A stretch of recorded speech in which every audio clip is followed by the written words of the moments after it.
वजह से किसान बहुत परेशान है और फसलों पर भी बहुत ज्यादा खर्चा हो रहा है।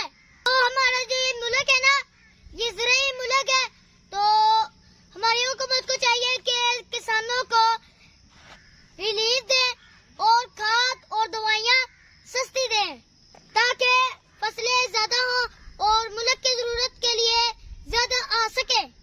अभी हम बैठे हैं अपने गांव की इस दरख्त के नीचे, तो इधर बहुत ठंडी हवा चल रही है और हमें बहुत मजा आ रहा है और हम इधर बैठ के अमरूद खा रहे हैं।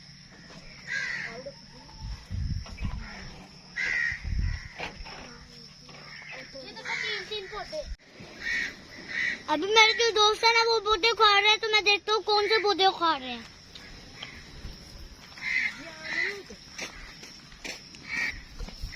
ये कौन कौन से पौधे हैं? तीनों जामुन है। ये कौन सा पौधा है? इनको पता ही नहीं। तो अभी मेरे दोस्त ने ये पौधे उखाड़ दिए हैं। ये काफी बड़ा और प्यारा है, नीम का पौधा है।